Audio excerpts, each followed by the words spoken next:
Hi மின்னல் பார்வையில Tovino Thomas Cheran நடிச்சிருக்கிற நரிவேட்டை மலையாள படம் எப்படி இருக்குன்னு பார்ப்போம். குட்டநாட்டில் வேலையே இல்லாமல் இருக்கிற டொவினோ அம்மா காதலி ஒரு போர்த்ததுனால போலீஸ் கான்ஸ்டபிள் வேலைக்கு போறாரு. அவருடைய சீனியர் கான்ஸ்டபிள் சுராஜ் உட்பட ஒரு 35 பேர் டீம் வயநாட்டில் இருக்கிற உரிமைகள் மறுக்கப்பட்ட ஆதிவாசிகள் பூமிக்காக நடத்துற போராட்டத்தை அடக்க போறாங்க. இந்த டீமுடைய ஹெட் தான் சேரன்.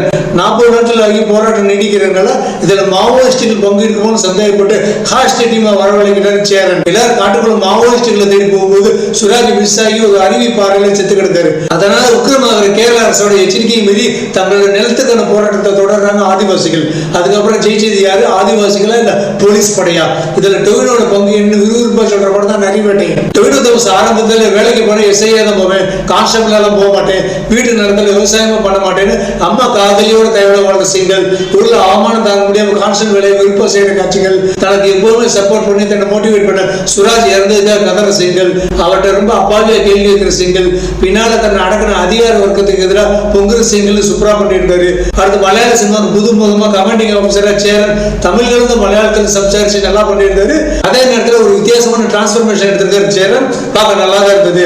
அடுத்து சுராஜ் சேரன் மூடி எப்பவுமே டொவினோ தாமஸ் மற்ற சீனியர்ஸை ராக்கிங் பண்ணும்போது சீட்டு போது டொவினோ துண்டு விழுகும் போதெல்லாம் அவர் தாங்கி பிடிச்சு அவருக்கு அட்வைஸ் பண்ற சிங்கிள், போலீஸ் வேலை முதற்கொண்டு எல்லாத்தையுமே பாசிட்டிவ் எடுத்துக்கிற சிங்கிள் எல்லாத்தையுமே சூப்பரா பண்ணியிருந்தாரு. அடுத்து ஆதிவாசி மக்கள் உரிமைக்காக பாடுவார் ஆடியோ செலின், டொவினோட அம்மா காதலி, நாயோட சுத்துற ஆதிவாசி இளைஞர், இப்படி எல்லாருமே கொடுத்த கதாபாத்திரங்களை நல்லா பண்ணியிருக்காங்க.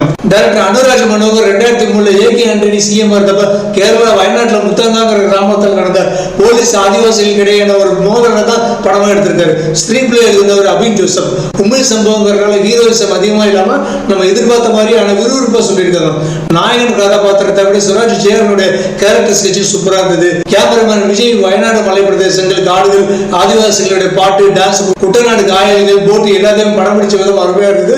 கதை களத்துக்குள்ளே நம்ம இருக்கிற மாதிரி ஒரு ஃபீலிங் கொண்டு வந்தது சினிமாட்டோகிராஃபி. இசையமைப்பாளர் ஜெய்ஸ் விஜய் டைட்டில் சாங் ஆடுமையிலேன்னு ஒரு ஆதிவாசிகள் பாட்டு எல்லாத்தையுமே சூப்பரா பண்ணியிருந்தாரு.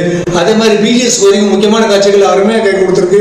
எடிட்டர் ஷமீர் முகமது நல்லா ஷார்ப்பா கிரிப்பா படத்தை அருமையா இந்த இடத்துல லாகிங் ஃபீலிங் அளவுக்கு சூப்பரா எடிட் பண்ணிருக்காரு. படத்தில் மைனஸ் பாயிண்ட்கள் ரொம்ப கம்மி தான். உண்மை சம்பவத்தை அடிப்படையாக வச்சு எடுத்ததுனால அமரன் படம் மாதிரி ட்விஸ்ட்கள் டேர்னிங் பாயிண்ட்கள் ரொம்ப கம்மியா ப்ரிடிக்ட் பண்ண மாதிரியே அந்த படம் போகுது. சுராஜ் இறந்ததுக்கு அப்புறம் ஹீரோ நேரமாறதை கண்டுபிடிக்கிற போலீஸ் அவர் கோர்ட்ல போய் கேஸ் ஃபைல் பண்ண வரைக்கும் விட்டுட்டு அதுக்கப்புறம் அவர் சேஸ் பண்றது ஹீரோ கடைசியில் ஜெயிக்கணுங்கிறதுக்காக விட்டு வச்ச மாதிரி இருக்கு. படத்தோட மாறவில்லை, உண்மையை யாரால மறக்க முடியாது, நல்லா தான் இருக்கு. Story, screen play, content, technical department and cashing department கண்டுபிடிச்சது திருப்திகரமா இருக்கு. படத்துல வன்முறை காட்சிகள் இருந்தாலும் ரொம்ப கொடூரமான இல்ல. இந்த அடிப்படையில் படத்துக்கு 5க்கு 3.5 ஸ்டார்கள் கொடுக்கலாம். தாராளமா ஒருத்தரோட தேட்டரில் வைப்பாங்க. அருமையான ஒரு தேட்டர் மெட்டீரியல். மொத்தத்துல நரிவேட்டை, நரவேட்டை.